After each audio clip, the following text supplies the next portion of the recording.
Hey guys, how's it going and welcome to The Epidemic. My name is Narb. I'm very happy to finally announce that I've finally remade Haven.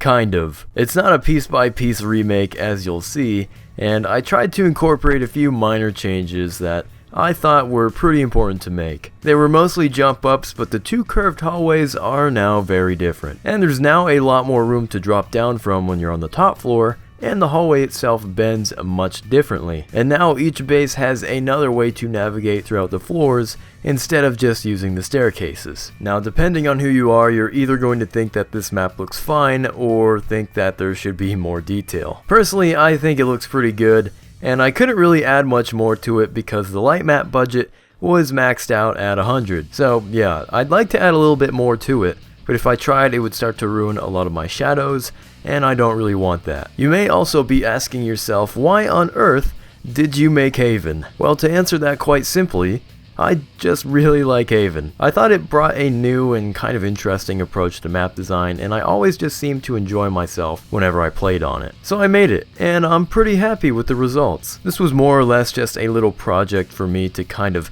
help me get used to Forged. So now that it's done, I'm probably going to go back to Chapel or start a new map completely. And since this isn't exactly Haven, I'm going to call this map Wraparound, which is what Haven was supposed to be called. After playing on the map, I can pretty much confirm that it plays like Haven. Honestly, I would be pretty surprised if it didn't, so yeah. And if you've never played on Haven before, just expect most of the combat to take place at top mid. One more thing I'd like to add is that this map is definitely bigger than what Haven should be, and that's partially my fault because I did not fully comprehend the new changes that were implemented into Halo 5's dimensions. So what I mean by that is, if you looked at a 4x4 in Halo Reach and compared it to what a 4x4 is now, they are not the same whatsoever, and so that was definitely hard for me to kind of wrap my head around, and unfortunately the map just turned out to be a lot bigger. Now on the plus side,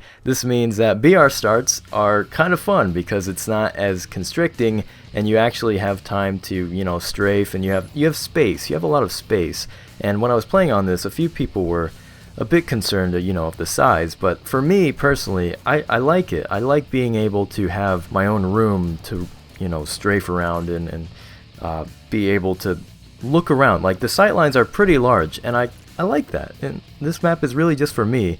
So yeah, hopefully you guys can deal with it, but really this map was just for me to have fun on, and I think I did that. If you want to download this map, be sure to follow me on Xbox and bookmark this map off of my file share. Be sure to leave a like if you enjoyed the video, and consider subscribing if you haven't already. Thank you so much for watching, and I'll be seeing you in the near future.